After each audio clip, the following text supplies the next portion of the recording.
PCV Notícias.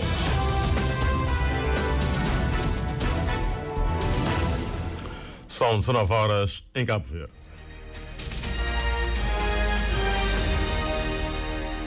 Ouvintes, muito boa noite. Tempo jornal é estar aqui na sua Rádio Cabo Verde. Começamos com os títulos. Melhoria das condições laborais, remuneratórias, recursos humanos especializados, equipamentos, meios de diagnóstico e infraestruturas sanitárias foram as maiores preocupações dos deputados durante a sessão de perguntas ao Ministro da Saúde no Parlamento esta tarde. O Primeiro-Ministro defende que Cabo Verde deve reforçar a sua posição de país democrático, ancorado no concerto das nações, mas que precisa de âncoras para contornar as ameaças.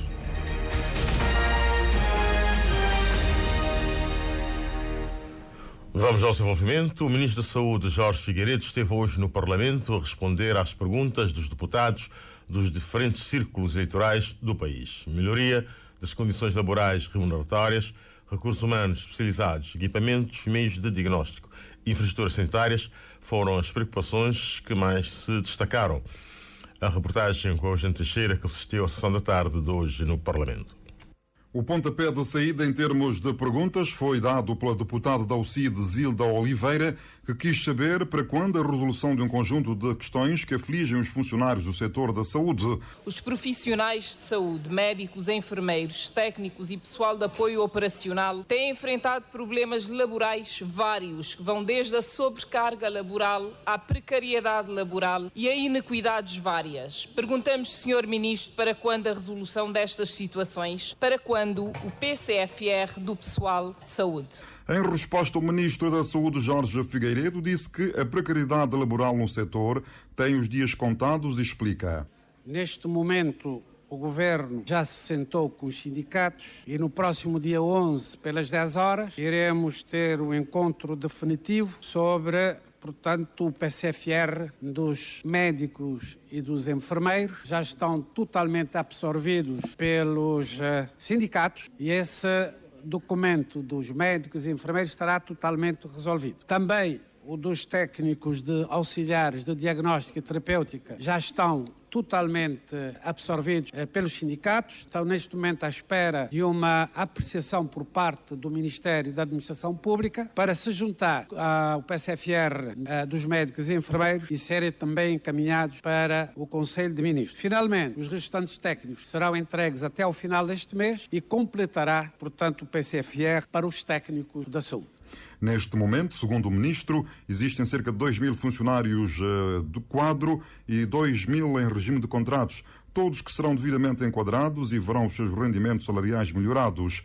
A preocupação de disponibilidade de ambulâncias na região Fogo Brava foi levantada pela deputada do MPD, Valusa Barbosa. A região sanitária Fogo Brava está coberta por 4 ambulâncias essas pertencentes às câmaras municipais. Pese embora esse número, temos sido confrontados com sucessivos casos de falta desse meio, sobretudo para os serviços de evacuação para a cidade da Praia. Quais as soluções que o Ministério da Saúde tem desenhado para se solucionar definitivamente essa questão? Quanto à questão das ambulâncias no fogo, o Ministro da Saúde, Jorge de Figueiredo, apresentou o seguinte ponto de vista. Quando estar no fogo no final deste mês ou no início do próximo e poder concertar com os respectivos presidentes de Câmara, provavelmente uma nova decisão, uma nova forma. Normalmente o que estamos a preconizar para as ambulâncias é constituir um centro de atendimento, digamos, da ilha e estar preparado para responder efetivamente às demandas da ilha e não demandas específicas escolhidas por quem pensa que pode dirigir essa instituição. As ambulâncias servem à população e, como tal, devem responder à população. Eu quero só informar que, apesar dessas dificuldades, o Ministério acaba de adquirir uma ambulância exatamente para colocar na Ilha do Fogo. Construção de novas infraestruturas com incidência para centros de saúde foi outro tema que dominou as perguntas colocadas por alguns deputados, dentre eles o parlamentar do PCV, Bertolino Moreira. A Câmara Municipal de Ribeira Grande de Santiago, liderada pelo Dr. Nelson Moreira, concedeu 1.100 metros quadrados de terreno para a construção desta importante infraestrutura para os Ribeira Grande. Eu perguntaria ao Sr. Ministro de Saúde para quando o início das obras do novo Centro de Saúde de Ribeira Grande de Santiago. Desta vez chegou a vez da Cidade Velha, da Ribeira Grande de Santiago e de São Salvador, que merecidamente estamos a finalizar. Projetos. O projeto já está na fase de conclusão. Logo que conclua, serão elaborados os projetos de especialidade e assim que os projetos de especialidade será lançado o concurso nos próximos tempos e a construção, o concurso através do Banco Mundial está previsto para o mês de maio. Lançado o concurso e a construção normalmente demora entre 10 a 12 meses, devidamente equipado. Outras, disse o ministro, estarão nos planos do governo que, segundo Jorge Figueiredo, procura financiamento para o desenvolvimento dos projetos para a construção de infraestruturas da saúde. No que toca a preocupações com consultas de especialidade nas diferentes ilhas, Jorge Figueiredo destacou as parcerias com equipas médicas vindas dos Estados Unidos da América e de outras paragens que prestam a valiosa colaboração. O governante disse ainda que está nos planos a contratação de novos médicos especialistas, isto no quadro da cooperação existente com a República de Cuba.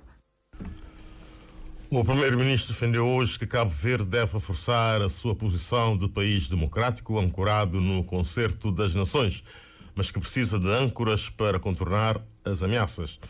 Ulisses Correia Silva falava no ato de abertura da conferência subordinada ao tema Globalização e Insegurança, que teve lugar no Instituto de Ciências Jurídicas e Sociais. Levi Salomão. Conflitos armados, guerra tarifária, fragilização das Nações Unidas, emergência do extremismo, do populismo, ataques à democracia. São, para o chefe do governo de Cabo Verde, fenómenos globais cujas marcas perduram, tal como a Covid-19, com o agravante de estarem inseridas na era da inteligência artificial. Este é o quadro do mundo global a que o chefe do governo, a que Cabo Verde só consegue fazer face caso no Concerto das Nações Cabo Verde mantenha a sua posição de país democrático, mas que precisa de âncoras para melhor defender os seus interesses. Nós temos uma história, temos uma identidade, temos relações económicas intensas com a Europa, quer investimentos, quer turismo, quer parceria para o desenvolvimento. A diáspora deixa de ser um fator importante das nossas opções. Estão localizadas essencialmente nos Estados Unidos e na Europa e no continente africano.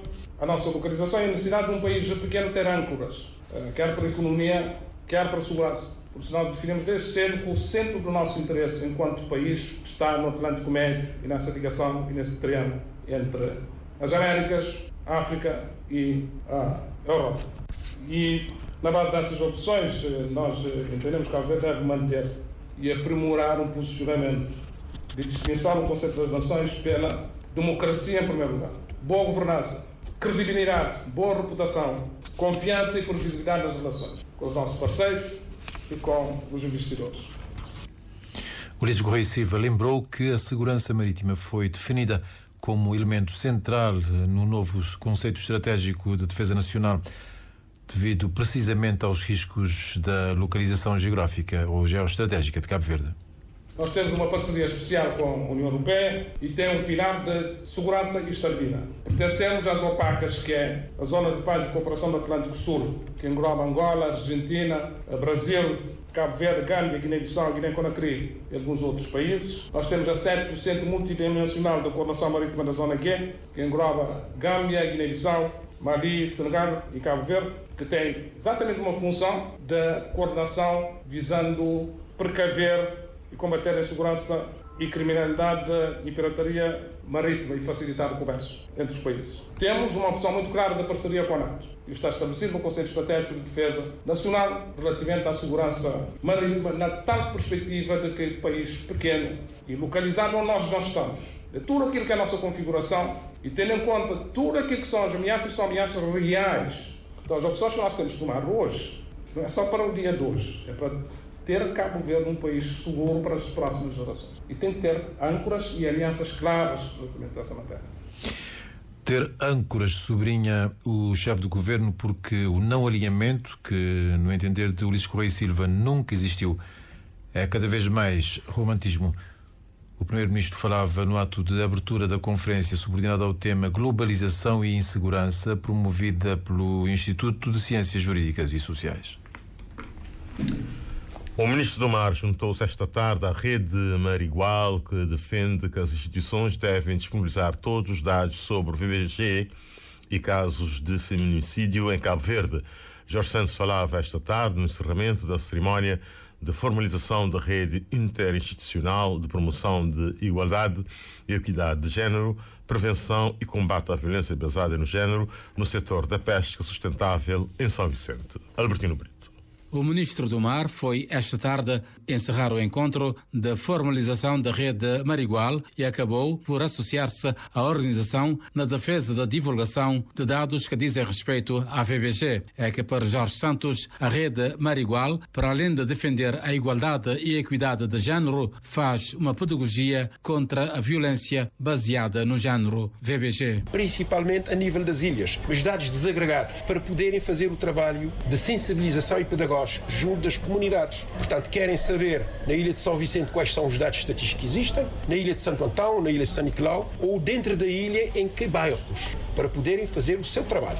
E é neste sentido que o relatório anual da Justiça, que é apresentado normalmente no mês de outubro, no Parlamento, apresenta dados globais e com certeza que a Associação Marigual quer ter dados desagregados. E é neste quadro que nós comprometemos em tudo fazer junto do ICIEG, junto do Ministério Público, junto do Ministério da Justiça, junto dos tribunais, que haja essa reflexão e essa cooperação interinstitucional, que esta rede que hoje assinou esta carta de compromisso com todas as associações de São Vicente e que atuam em São Nicolau, também em Santo Antão, no sentido de facilitar o trabalho que eles têm na luta contra a VBG e também a favor da igualdade e equidade de género. Durante o encontro desta tarde, em que participaram várias instituições públicas e privadas ligadas ao mar na ilha de São Vicente e que têm desenvolvido uma agenda comum e informal de trabalho colaborativo para a promoção da cultura da igualdade e equidade de género, acabaram por assistir à assinatura da Carta de compromissos pelas instituições membros da rede, que para Diandra Monteiro, técnica da Associação Peixeiras do Mindelo, é um instrumento importante tanto para a sua organização como para o pessoal das comunidades pescatórias. Porque muitas vezes a maioria, no total, que tinha noção antes do projeto ser implementado, quão importante que o sistema de violência baseada no género e qual é o impacto que ele tem na comunidade, porque nós temos vários exemplos de violência baseada no género na comunidades pescatórias e pessoas ainda têm aquele bocadinho de receio de falar sobre esse tema e também que têm conhecimento. Que têm conhecimento para eles é algo que deve existir. Ministro do Mar junta-se à rede Marigual na defesa da disponibilização pelas instituições responsáveis dos dados sobre VBG e casos de feminicídio em Cabo Verde. Jorge Santos falava no encerramento da cerimónia de formalização da rede interinstitucional de promoção da igualdade e equidade de género, prevenção e combate à violência baseada no género no setor da pesca sustentável em São Vicente. O navio Praia da Guarda, que se encontra nesta altura nos estaleiros navais de Cabo Nave, vai reforçar brevemente as ligações interilhas, assegurou esta tarde no Mindelo o diretor de Política do Mar, Anísio Évora. Arnaldo Borges. Anísio Évora sabe que o navio está nesta altura praticamente recuperado. Foi submetido a uma intervenção de fundo nos estaleiros navais da Cabo Nave e neste momento já está na fase final, ou seja, podemos considerar que o navio já está praticamente recuperado. Falta apenas questões de testes de mar, que será feito nos próximos dias e muito em breve o navio já estará alocado, digamos assim, à frota nacional para fazer as ligações também interilhas. O diretor nacional de Política do Mar aponta para meados de maio próximo a entrada do Praia da Guarda nas rotas interilhas, com atenção às linhas que colocam mais dificuldades no processo de ligações marítimas. É uma questão de analisar, mas já sabemos, por exemplo, as linhas que têm mais dificuldades, que nós sabemos, por exemplo, temos conhecimento, não é nada a esconder, a questão da linha redonda, né? A linha redonda é uma linha que precisa de imprimir uma nova dinâmica, a linha Praia-Maio, onde o navio já estava a funcionar, o navio Praia da Guarda estava alocado a essa linha, Praia-Maio, Praia, Fogo, Bravo. Podemos também ver essas linhas, que são linhas que nós consideramos linhas deficitárias e que carecem de maior reforço de ligação. Que se espera aconteça agora com o regresso do Praia da Guarda. Em São Nicolau, 38 chefes de família beneficiários das aldeias rurais receberam hoje de manhã, na cidade do Tarrafal, os seus respectivos certificados de uma ação formativa na modalidade de formação contínua em gestão de turismo no âmbito do Programa de Valorização Turística e Ambientais das Aldeias Rurais, que teve duração de 6 meses. A ação de formação foi promovida pelo Ministério do Turismo e Transportes e o Ministério da Agricultura e Ambiente, em parceria com as 2 câmaras municipais na ilha. Rony Brito. A ação formativa em gestão de turismo está inserido no âmbito do Programa de Valorização Turística e Ambiental. Teve como objetivo potencialização de oportunidades de negócio para o estímulo da economia no meio rural na ilha de São Nicolau.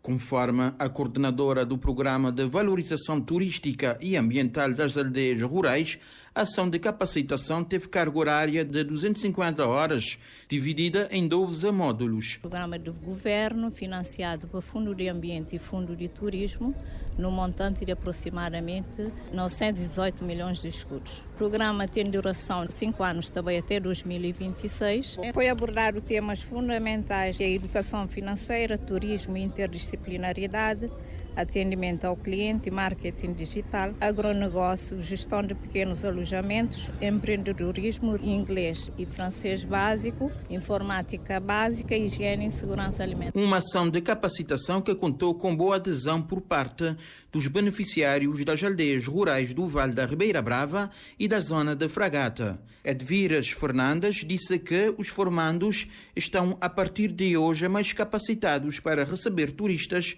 nas suas comunidades. O diploma está preparado, ao mesmo tempo não teve participação de pró-empresa, que isso também direciona-se para alavancar a economia dentro desse país. Bem ajuda-se na criação de negócio, direciona-se mais ou menos para aquele apoio financeiro que se pode manter futuramente. Rosa da Graça e Edith Brito, em representação dos formandos, afirmam que saíram mais capacitados da formação em gestão de turismo. Foi muito bom, muito agradecer esse projeto, que foi um projeto bom para servir para São Nicolau, para desenvolvimento de turismo de São Nicolau. Eu tenho diploma na mão e me senti tão contente. Minha formação como de mal foi muito bom para mim próprio. Me senti próprio mais vontade para o trabalho como te fazer, para trabalhar na área de turismo, principalmente na Fragata, que é lugar turista que gosta de todo. Eu não tenho aquela formação bem formada que não podia trabalhar mais e que não podia ficar a cuidar do nosso produto que não tem lá. A entrega dos certificados aos beneficiários das aldeias rurais que participaram na formação em gestão de turismo no âmbito do Programa de Valorização Turística e Ambiental teve lugar no Centro Cultural Paulino Vieira, na cidade do Tarrafal de São Nicolau. E um grupo de condutores, na sua maioria taxistas, organizaram hoje uma manifestação na cidade de São Filipe, Fogo, por causa de acidentes causados por animais à solta na estrada que dá acesso ao Porto de Val dos Cavaleiros. A situação continua a gerar preocupação entre os automobilistas, que denunciam o perigo constante e a falta de medidas por parte das autoridades. Elcio Andrade. As marcas visíveis ao longo da via que liga a cidade de São Filipe ao Porto de Vale dos Cavaleiros evidenciam claramente a presença de animais à solta naquela zona e em grande quantidade. Uma situação que exige uma atenção redobrada por parte dos condutores para evitar a colisão com animais de grande porte. Apesar da sinalização que alerta para a presença de animais, a livre circulação do gado bovino no local já provocou alguns acidentes. O caso mais recente ocorreu na tarde de ontem envolvendo uma viatura táxi que sofreu apenas danos materiais. Bari Cardoso, proprietário do veículo. Como o nosso estudo pode hoje, a quantidade de vaca que tem lá é demais. Naqueles pequenos danos que tem lá é um prejuízo de quase 100 tal conto. Sobre que esse dia que também tem parado, mais ou menos, se bem perder uns 100 e tal para 200 conto. Só de reserva que já tem feito para fim de mês, ele te dá 100 e poucos conto. Pode bem parecer uma reserva, quem tem que benega é quem que está pagando a zero. Esta é uma situação que acontece com maior frequência na estrada que dá acesso ao Porto, mas há registros de acidentes semelhantes em outras vias de São Filipe. Eurírio Gomes também já viveu uma situação idêntica. Está a fazer um frete de noite, encontra com vaca às 11 horas da noite, já apanhou um acidente dentro de um curva. Não tem maneira de livrar, não tem ninguém para responsabilizar. A nossa paga tudo imposto na estrada para estar legal, para a polícia que não multa. Há também vaca de noite que aparece na estrada. E mais ou menos eu tive um prejuízo de quem? É de uns 300 mil escuros. Não apareceu ninguém para responsabilizar. Não. Na sequência do acidente de ontem, um grupo de condutores, na sua maioria taxistas, organizou uma manifestação que percorreu algumas vias da cidade, incluindo o percurso Cidade-Porto de Vale dos Cavaleiros. Os automobilistas exigem que sejam tomadas medidas concretas para pôr fim a essa situação. Kevin Gonçalves, taxista, e Paulo Pires, presidente da Associação de Táxi, falaram à RCV. Quem é que é responsável para resolver esse problema? É Instituto de Estrada, é Câmara Municipal. Então, que algum desses dá cara e resolve essa questão. Então é uma situação que não está espera, mas autoridades competentes tanto uma medida sobre a situação para resolver de uma vez para todos. Normalmente, esse sinal que mostra de perigo de poder reduzir a velocidade para mais branda porque tem criação de animais para frente, mas o que está também na primeira, estava numa mudança moderada, plano de 50. Vou parar a vez está dando proprietários de criação de gados, para ter mais cuidado, mais melhor para controlar esse animal da mais maneira possível, para tentar uma maneira de avançar. Durante a nossa reportagem tentamos ouvir o proprietário dos animais, mas este não quis prestar qualquer depoimento. E a terminar o nosso jornal, a Africa Cloud, uma plataforma digital que permite a usuários criadores africanos terem a propriedade, distribuírem e obterem recursos financeiros dos conteúdos ao mesmo tempo que tem um impacto na forma como o continente é absorvido no exterior, foi partilhado num workshop do Atlantic Music Expo na cidade da Praia. O promotor do projeto defende que não é uma questão de ter africanos contra os outros, mas sim uma estratégia conjunta para com o futuro do digital. Miriam Lopes dos Santos.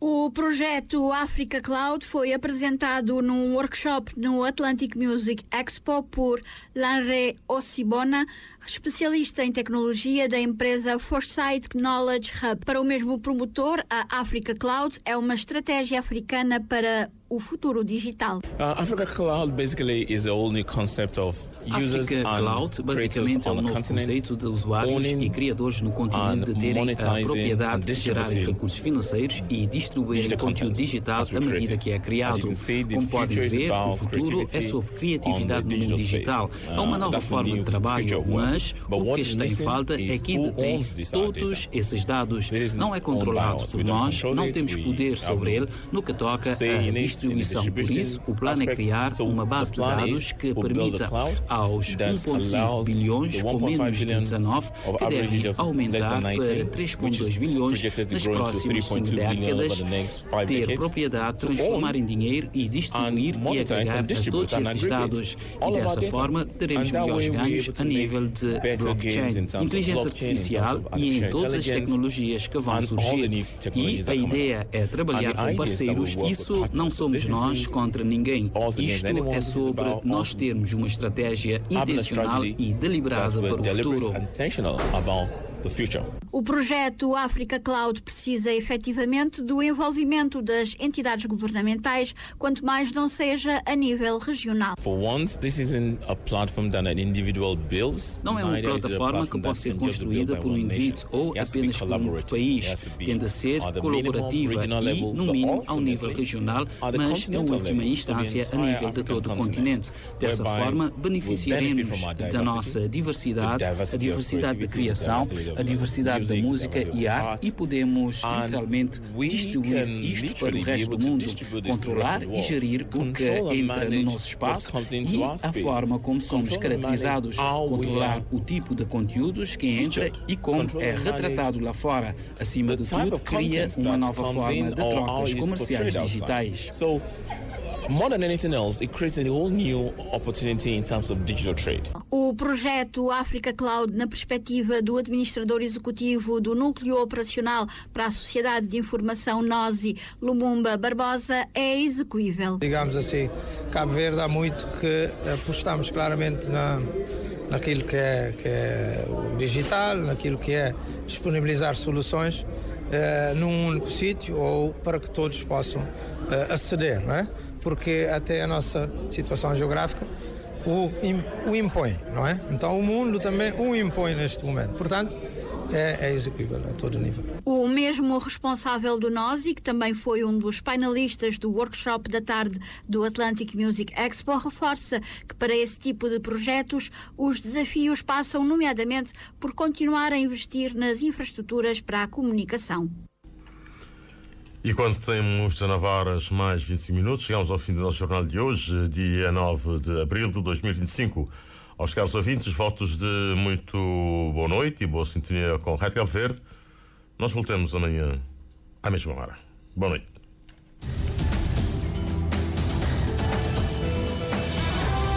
Mais informações em www.rtc.cv